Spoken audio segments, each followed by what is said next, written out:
Welcome back, Santa Clarita Valley. We're here on your Neighborhood Watch, having all kinds of fun. With me in the studio is Deputy Josh Dubin and Detective Valencia from the Arson and Explosives Unit. We're going to be doing our thing here. We talk about, law enforcement outreach in the Santa Clarita Valley, what the Santa Clarita Valley Sheriff Station is doing in our community. Anything else Josh Dubin thinks up in that mind of his? Pretty much open forum here.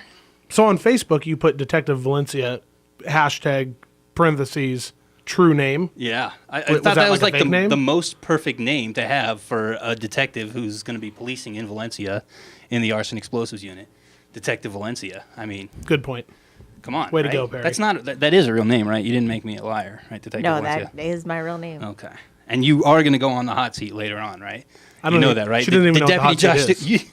I didn't tell her about the hot seat? No. Oh, that's rough. Then she wouldn't have come on. I thought you guys were friends. Wow. Well. Just going to blindside her like that. All right. Well, we have Sheriff's Department officials on here all the time, and we like to go a little above and beyond and ask them questions like, on the hot seat. I don't want to ruin the surprise. That's right. You will. Captain Johnson was in the hot seat. Captain Johnson's been in the hot seat. Commander Parker's been on the hot seat. Deputy Tony Moore. Has been on the hot seat. Didn't he answer to favorite album, Michael Jackson? Yeah, Thriller. That's my favorite album, too. We were just talking about that the other day when I was at headquarters. Every time Pete comes on, Thriller comes on, you're going to listen. You're not changing the station, are you? No. Yeah, that's what I'm saying. That's a legitimate choice. On today's show, we have Kyle, board hopping. Kyle running the board, sound AKA producing. Playing Angry AKA Birds. Angry Birds, yeah. Kyle Angry Birds Yellings, that's what we call him at the station. So what are some of the things that we're going to talk about today, I was thinking maybe we could talk about holiday safety a little bit. I feel like that's timely. Certainly good appropriate. Obviously, with an arson explosives expert in here, she's wearing a jacket that says Bomb Squad. So we're going to talk about that a little bit. Of course. And some of their cool toys and gadgets. And just what exactly they do. They do. I said that on air. Yeah.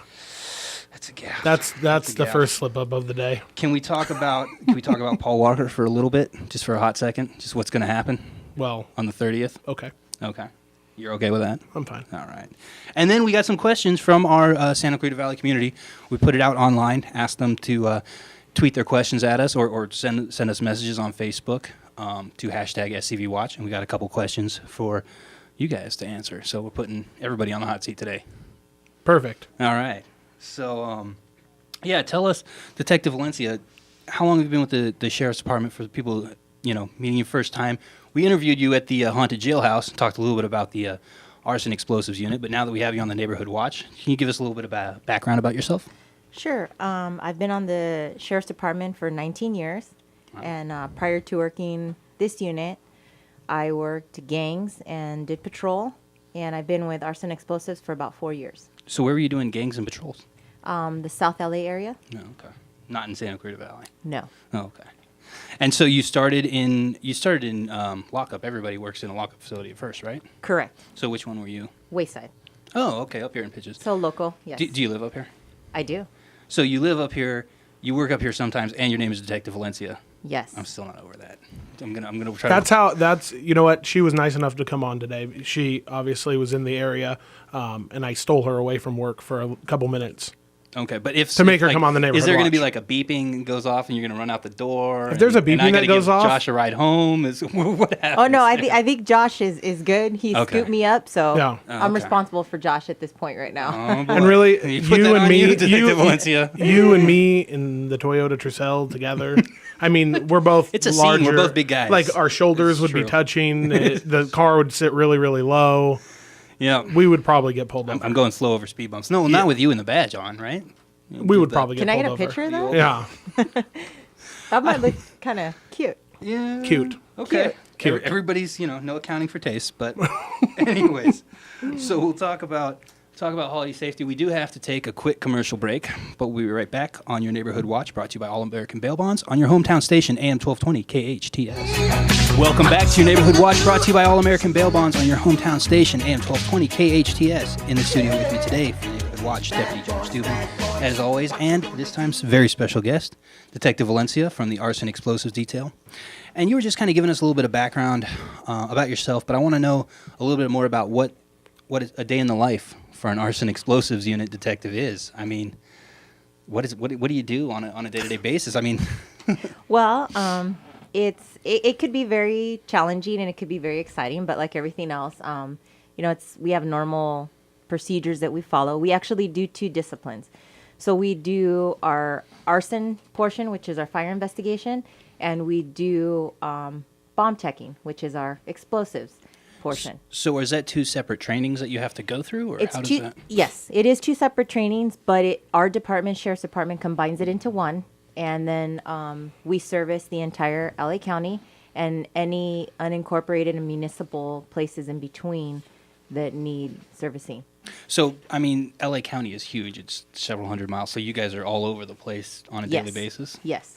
So thankfully, not every day there's a bomb threat, right? I mean, there's certain days where you're doing more investigative stuff and other days where you're responding, or how does that work? Or are there threats every day? No, to be honest, I mean, we do have threats that go on every day. It's just I work with a great group of men and women, and we rotate our calls.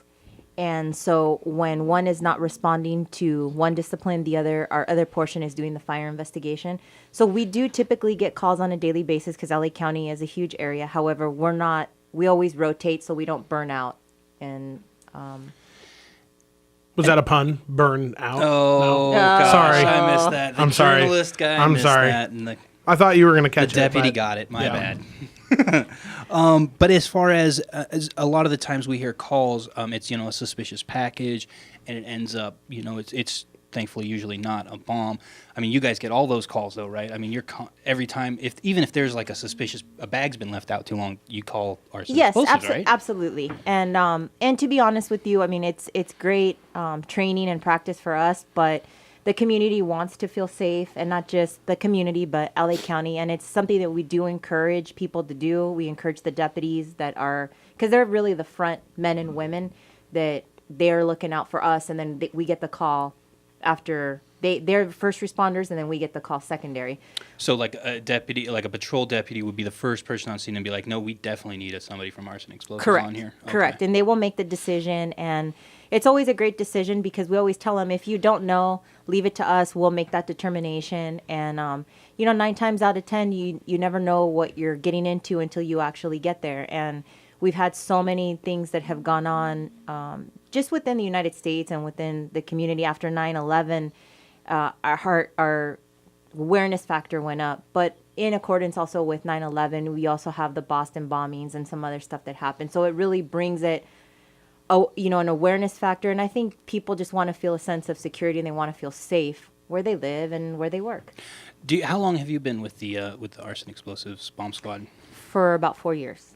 So have you seen the mentality, because you've been with the Sheriff's Department 19 years, have you seen the mentality change as far as how people are aware of things in like public environments? Do you feel like you guys get more calls now than you might have in the past because people are a little more vigilant and people are a little more aware? Oh, definitely. And it's just, I don't think the pendulum is going to swing the other way. I think it's always going to continue to go forward. And I think people will always have that sense of vigilance, as you call it, because they're always looking out. They always want to see what's going on, and they're more aware. And when I say more aware, I mean, we just have so many tools now that can help us. We have social media, we have cell phones, our technology has come so much farther that you always have to keep one step ahead of that.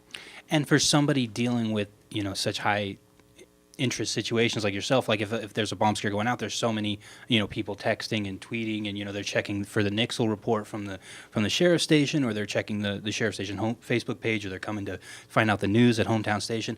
I mean, has that helped the situation for you guys? Because it seems like that would add more like complications for, you know what I mean? If you're actually on the scene addressing a dangerous situation and everybody's talking about it. And well, when we're on the scene addressing the situation, yes. I mean, we're not too media friendly. You're not worried about we're not really right? worried about that.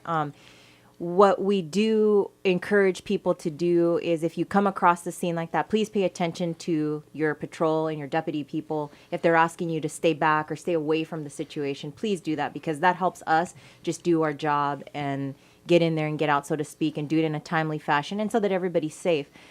To answer your question, sometimes it hinders us, sometimes it doesn't. It actually helps us more than anything, because we do get pictures, or we'll send people identifying, this person was at that scene or that person was at that scene. Right. It does help us more than it hinders us, but sometimes there's that, privacy factor where you don't want a lot of the information being put out because we're trying to handle the evolving situation at that time. Just because you don't want to create more of a scare than maybe Correct. is necessary. Okay.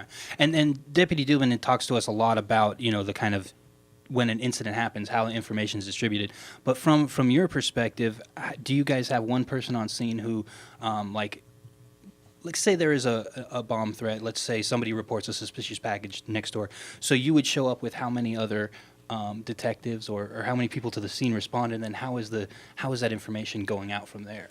Well, typically, if we get a threat or a call, we don't respond to threats. So we actually respond to calls. A deputy would respond to the A threat. And then deputy call would you. respond and then make that determining factor. Once they determine that there's something that we can work with, something that's tangible that we can go out and handle, then they call us. We go, and typically we have a team that's ready on standby. It's a team of 4, and that's when I was explaining to you earlier that we rotate.